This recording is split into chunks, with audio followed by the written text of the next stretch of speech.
আমাৰ লক্ষ্য হৈছে যাতে এডিআৰিৰ নিযুক্তিও আমি 10 অক্টোবৰত দিব পাৰো আৰু নৱেম্বৰ ডিসেম্বৰ জানুৱাৰীৰ ভিতৰত এডিআৰিৰ নতুন এডভাৰটাইজমেন্টটো আমি যাতে দিব পাৰো অসম পুলিচৰো দ্বিতীয় কাট অফ নোলাই কিন্তু বছৰটোৰ শেষৰ ফালে আমি আকৌ নতুন অসম পুলিচত খালি হৈ থকা পোষ্টসমূহ আমি এডভাৰটাইজ কৰিম কোনোবাই যদি পোৱা নাই হতাশ হ'ব নালাগে দৌৰৰ প্ৰেক্টিস অব্যাহত ৰাখিব লাগে সৰকাৰি চাকৰি আমি মেধাৰ ভিত্তিত দিয়াৰ বাবে প্ৰতিশ্ৰুতিবদ্ধ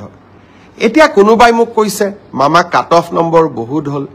কাট অফ নম্বৰটো সৰকাৰে নিয়ন্ত্ৰণ নকৰে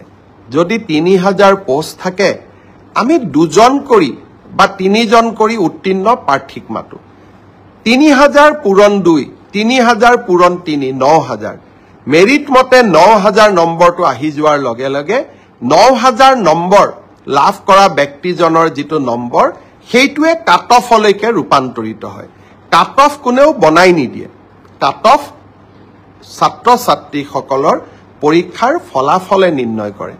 কোনোবাই যদি ভাবে যে কাট অফ বেছি হৈছে তাৰ মানে ইয়াকে বুজাব পাৰি যে সঁচাকৈয়ে এইবাৰ পৰীক্ষাৰ ফলাফল যোৱাবাৰতকৈ ভাল হৈছে অসম পুলিচৰো দ্বিতীয় কাট অফ নোলাই কিন্তু বছৰটোৰ শেষৰ ফালে আমি আকৌ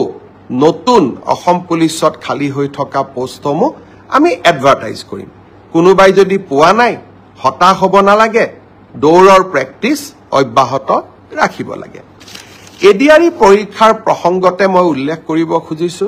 যে এডিআৰি চতুৰ্থ বৰ্গৰ পৰীক্ষাৰ বাবে এতিয়া এটা অৰেল টেষ্ট হ'ব এই অৰেল টেষ্ট আমি জুন মাহত অনুষ্ঠিত কৰিম লগে লগে এডিআৰি তৃতীয় বৰ্ষৰ পাছ কৰা ছাত্ৰ ছাত্ৰীসকল বা যুৱক যুৱতীসকলৰ বাবে এটা স্কিল টেষ্ট হ'ব সেই স্কিল টেষ্টটো আমি অহা জুন মাহত আমি আৰম্ভ কৰিম আমাৰ লক্ষ্য হৈছে যাতে এডিআৰিৰ নিযুক্তিও আমি 10 অক্টোবৰত দিব পাৰো আৰু নৱেম্বৰ ডিসেম্বৰ জানুৱাৰীৰ ভিতৰত